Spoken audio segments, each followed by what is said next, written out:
नमस्कार, मैं Vikas Kumar YouTube channel PK the study point पर आप सबका स्वागत करते हैं। आज हमारा टॉपिक जो है वो है मानव कंकाल यानी कि ह्यूमन स्केलेटन। ह्यूमन स्केलेटन में अस्थियों का अध्ययन किया जाता है और आप जानते हैं कि अस्थियों का अध्ययन किस विज्ञान में किया जाता है, मालूम है? अस्थियों का अध्ययन ऑस्टियोलॉजी में किया जाता है। ऑस्टियोलॉजी ऑस्टियोलॉजी में किसका अध्ययन किया जाता है? अस्थियों का अध्ययन किया जाता है। तो आज हम इसमें अस्थियों का ही अध्ययन करेंगे। इसके लिए आपको क्या करना होगा, आप ध्यान से हमारी बात सुनिएगा। मैं कोशिश करूंगा कि जो भी क्वेश्चन यहाँ से पूछे जाते हैं आपको एकदम क्लियर हो जाए, क्वेश्चन छूटने न पाए और आपके समझ में आ जाए।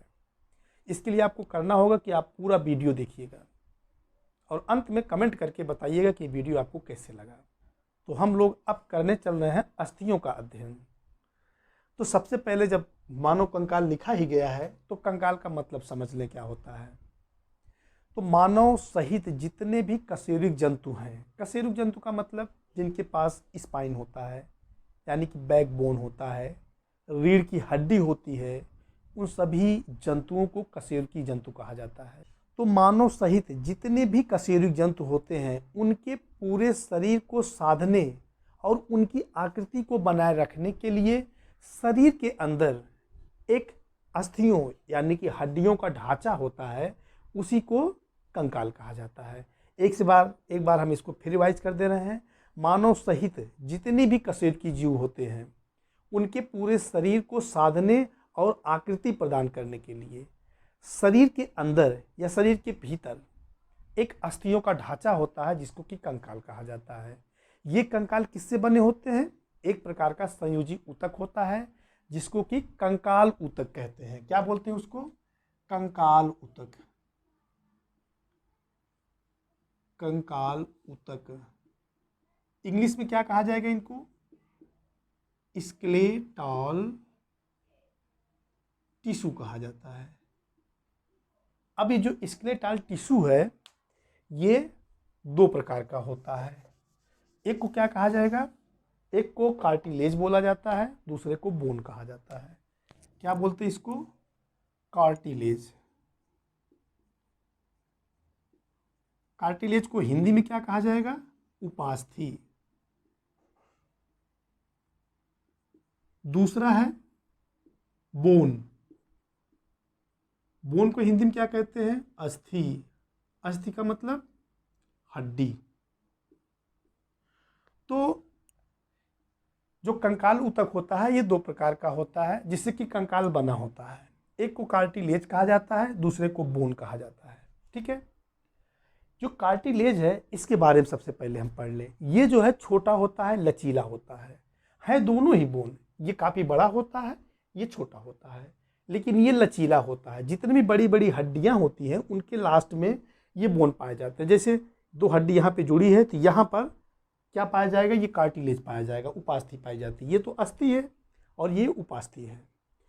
जहाँ पोर्स है उसके बीच में भी जहाँ जोड़ है यहाँ पे देखिए, यहाँ भी उपास्थि पाई जाती है। तो उपास्थि कैसे होती है? लचीली होती है, छोटी होती है। अब इनकी उत्पत्ति कहाँ से होती है? इनकी उत्पत्ति जो भ्रूण होता है, भ्रूण के मीजोडर्म से होता है। कहाँ से होता है?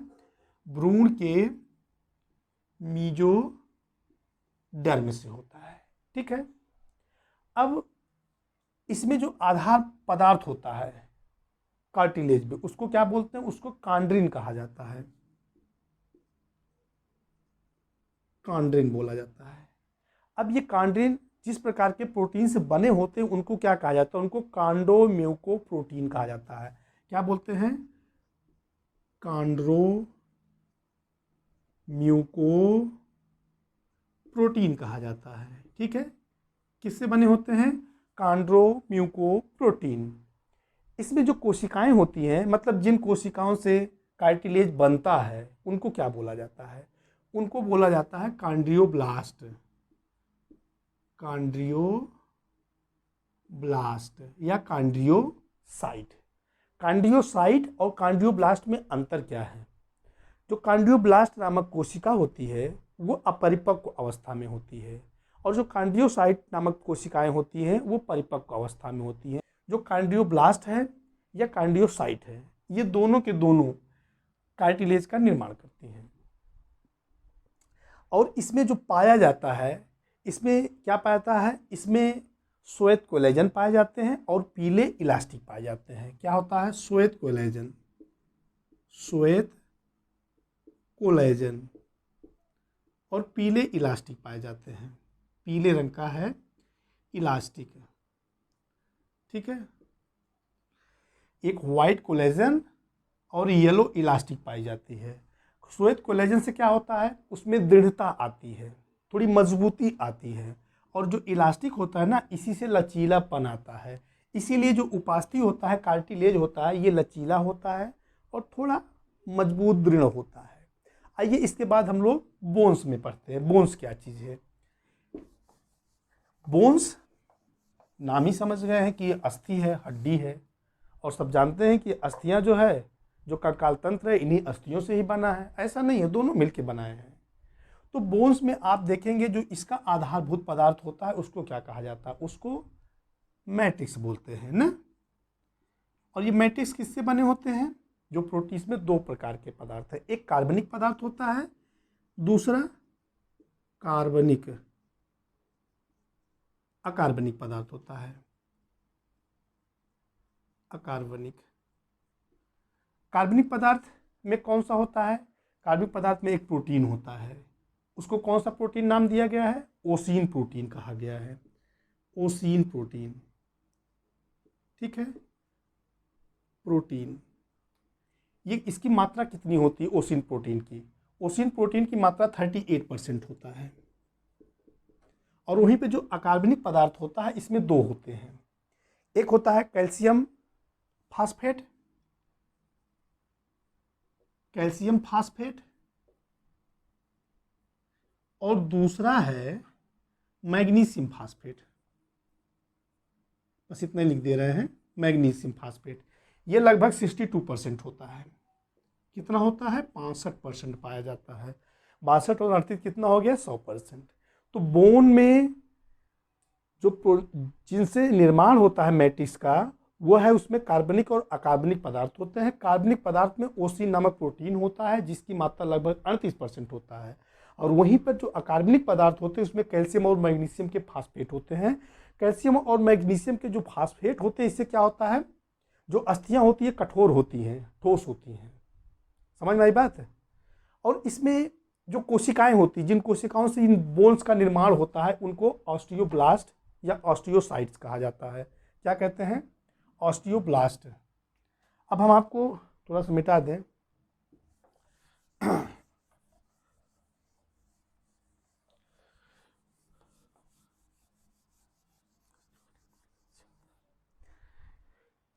जो अस्थियां हैं, अस्थियों का निर्माण किनसे होता है, दो प्रकार की कोशिकाएं होती हैं। एक को ऑस्टियोब्लास्ट कहा जाता है, दूसरा है ऑस्टियोक्लास्ट कहा जाता है। ठीक है, ऑस्टियोब्लास्ट, ऑस्टियोक्लास्ट। देखिए, ऑस्टियोब्लास्ट के स्थान पे ऑस्टियोसाइट्स भी लिख सकते हैं। तो ऑस्टियोब्लास्ट और ऑस्टियोक्लास्ट करता क्या है, जो ऑस्टियोब्लास्ट होता है ये अस्थियों का निर्माण करता है, और जो ऑस्टियोक्लास्ट ये क्या करता है, अस्थियों का विनाश करता है। मतलब जो अस्थियां होती है, हड्डियां बनती है, तो हड्डियां ऐसा नहीं कि एकदम पूरा सब बढ़िया से बन जाती है, कहीं बाहर निकल आती है, कहीं कुछ। तो जो बढ़ा हुआ भाग होता है उसको नष्ट करने के लिए ये काम करता है ऑस्टियोक्लास्ट, और बनाने के लिए ऑस्टियोब्लास्ट होता है। थोड़ा हम आपको डिटेल में जो कंकाल तक पढ़ाए हैं उसको आप देख लेंगे तो शायद आपको बातें ये क्लियर हो जाएंगी। तो इसमें ऑस्टियोब्लास्ट और ऑस्टियोक्लास्ट नामक दो कोशिकाएं होती हैं जो कि अस्थियों का निर्माण करती हैं, जिससे कि क्या होता है, अस्थियों का ठोस भाग बनता है, और अस्थियों के अंदर जो नलिकाएं होती, वाहिकाएं होती, ये भी इसमें पाई जाती हैं। तो इस प्रकार अस्थियों का विकास दो प्रकार से होता है, एक कार्टिलेज में होता है, दूसरा संयोजी ऊतक से बनी एक झिल्ली में होता है। जो कार्टिलेज में होता है यानी उपास्थि में होता है, उसमें रक्त वाहिकाएं बहुत कम होती हैं, लेकिन जो संयोजी ऊतक तंतुओं से बनी झिल्ली में होता है उसमें रक्त वाहिकाएं बहुत ज़्यादा होती हैं। इसके अलावा जो शरीर में बहुत सारे ऐसे बोन्स हैं वो काफ़ी बड़े होते हैं, बड़ी हड्डियां जो होती हैं, दीर्घ हड्डियां होती हैं, उनमें मज्जा गुहा होता है, जिसको क्या कहते हैं इंग्लिश में, बोन मैरो कहते हैं, बोन मैरो। ठीक है, ये बोन मैरो भी दो प्रकार का होता है, एक होता है रेड बोन मैरो, ठीक है, जिसको कहते हैं लाल अस्थि मज्जा।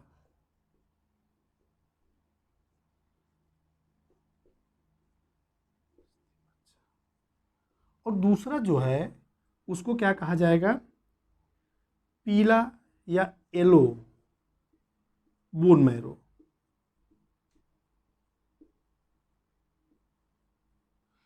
जो पीला या येलो बोन मैरो है, इसको हिंदी में कहा जाएगा पीला अस्थि मज्जा।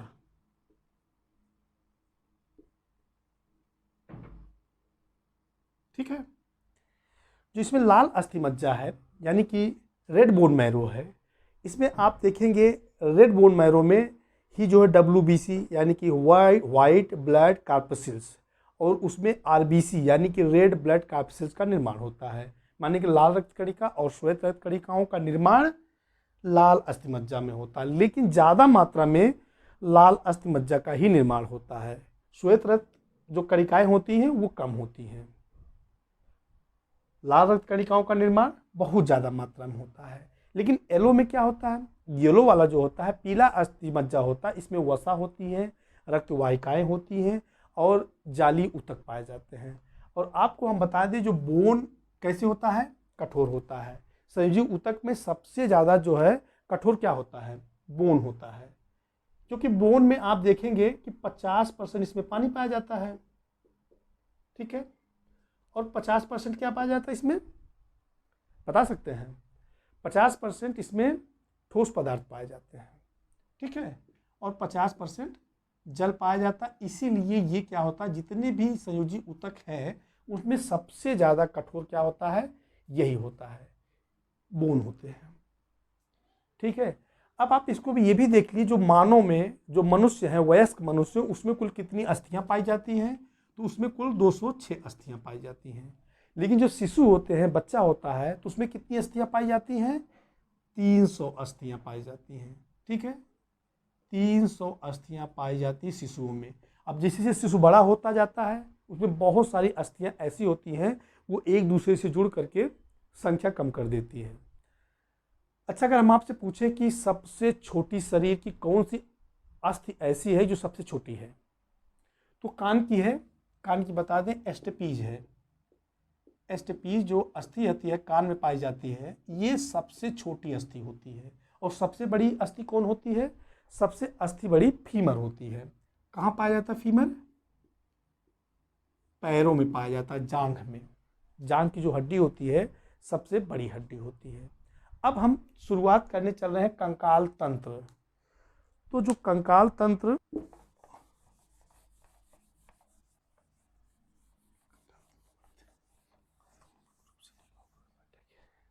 पढ़ेंगे क्या, ह्यूमन स्केलेटन। ह्यूमन स्केलेटन मुख्य रूप से दो भागों में बांटा गया है। एक को अक्ष कंकाल कहा गया है। क्या बोलते हैं, अक्ष कंकाल, अक्ष कंकाल।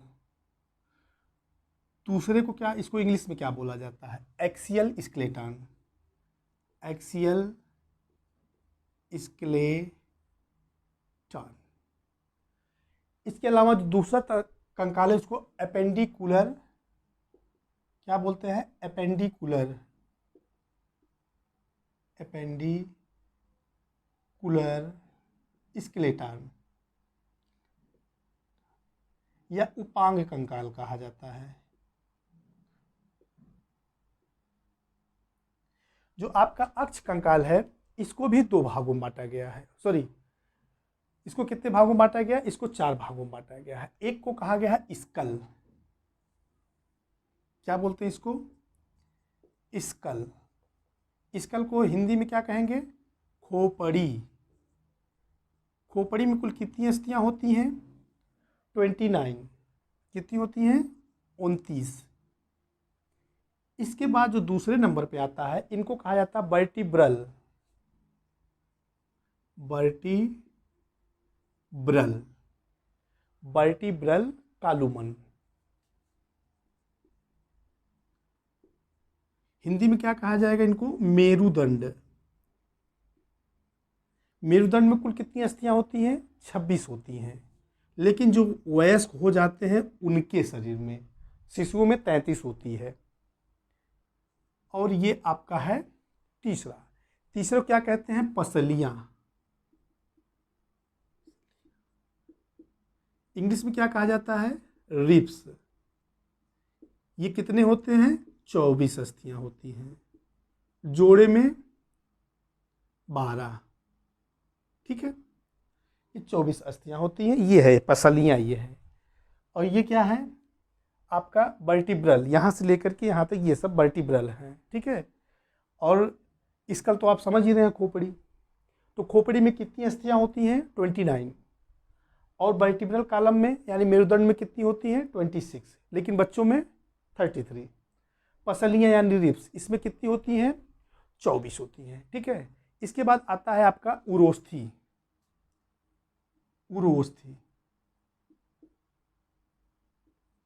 इसको कहा जाता है स्टर्नम।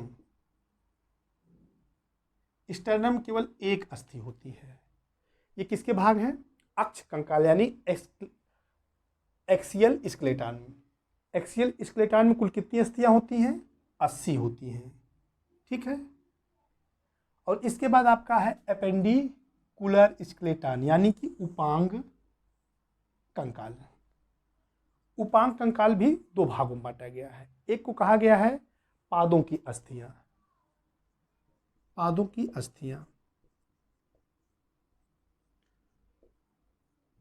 अब आप कहेंगे कि पादों की अस्थियां किसे कहा जाता है? पादों की अस्थियां यानी कि बोन्स ऑफ लिम्स, इंग्लिश में इसको कहा जाता है बोन्स ऑफ लिम्स। ठीक है, ये कितने होते हैं bones of limbs? Bones of limbs जो है 120 होते हैं संख्या में। ठीक है, और जो दूसरा है उसको कहा जाता है मेखलाएं या गिरडिल। मेखलाएं अथवा गिरडिल। ठीक है, अगर आगे फिर देखेंगे पादों की अस्थियां मतलब पाद मतलब कुल 4 पैर होता है, लेकिन यहाँ पे पाद 2 अग्रपाद 2 पश्चपाद। अग्रपाद को हम लोग कहते हैं हाथ। ठीक है, पश्चपाद को ही हम लोग कहेंगे पैर। तो इसमें कुल पादों में कितनी अस्थियां हैं? 120 होती हैं। गिरडिल में कुल 6 अस्थियां होती हैं यानी मेखलाओं में। तो इसमें आगे देखेंगे कि 2 अग्रपाद यानी कि हाथों की अस्थियां और 2 पैरों की अस्थियां, कुल मिला के कितना होते हैं? 120 अस्थियां होती हैं। इसी प्रकार मेखलाएं, इसको गिरडिल कहा जाता है। ये भी देखेंगे कि आगे जो ऊपर वाला हिस्सा जहां हाथ जो है जिससे जुड़ा होता है या नीचे जो पैर जिससे जुड़ा होता है उसको क्या बोलते हैं? उसी को मेखलाएं बोला जाता है या गिरडिल। तो ये गिरडिल भी 2 भागों में बटा है। ऊपर वाला जो गिरडिल है उसको कहा जाता है अंश मेखला। अंश मेखला माने पेक्टोरल गिरडिल। और दूसरा जो है पेल्विक गिरडिल कहा जाता है, जो पैर वाली जो अस्थि जहां से जुड़ी होती है उसको क्या बोलेंगे? उसको बोलेंगे पेल्विक गिरडिल यानी कि अंश मेखला। इन सबको हम डिटेल में बताएंगे, एक एक करके बताएंगे। सबसे पहले हम पढ़ाएंगे आपको स्कल के बारे में, मानी खोपड़ी के बारे में। तो खोपड़ी के बारे में एक वीडियो बनाएंगे, वर्टिब्रल कॉलम के लिए दूसरा बनाएंगे, पसलियों के बारे में क्योंकि डिटेल पढ़ाएंगे। डिटेल पढ़ाने का मतलब ये है कि अलग अलग वीडियो बनाएंगे, छोटा छोटा वीडियो रहेगा। पादों की अस्थियां और मेखलाएं मतलब जितना है इसको एक ही वीडियो में समाप्त करने की कोशिश करेंगे। तो 2-4 वीडियो इस पर बनाएंगे, अगर जरूरत पड़ी तो सब के सब फिर एक ही वीडियो में बना दूंगा, पढ़ा दूंगा। तो इस प्रकार आज बस इतना ही। ये वीडियो आपको कैसे लगा आप कमेंट करके बताएं, और जिन लोगों ने हमारे चैनल को सब्सक्राइब नहीं किया है वो सब्सक्राइब करना ना भूलें। धन्यवाद।